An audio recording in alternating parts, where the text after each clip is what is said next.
नमस्कार जय जगन्नाथ दर्शक बंधु आज ओढ़णी सीरियल आपण मैंने जबरदस्त हाई वोल्टेज सीन को एक धमाकेदार एपिसोड देखा पाइबे। दर्शक बंधु आज पवन जानीदेवे सबु सदस्य मानसी मानसी जीवन को कॉल करी ए सबु नाट लगे मानसी जीवन को जेल पठेला। दर्शक बंधु आज पवन हॉस्पिटल को कॉल करी कहे मो भाई को आपण हॉस्पिटल किए कॉल करा सेटा जाना मोर निहाती जरूरी। दर्शक बंधु एक कथा शुणी सारे पर से डॉक्टर कहे मैं आपन को कथा दूची पवन बाबू से लोक धरा पड़ा मात्रे आम आपन को सांगे सांगे खबर दबू।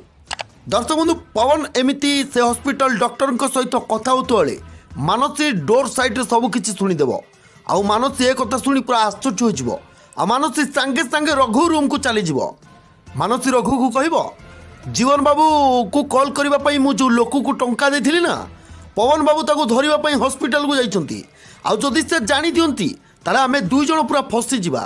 दर्शक बंधु ए कथा सुनी रघु कहबो आमे दुई जण नुहे बरं तू फसी जिबु।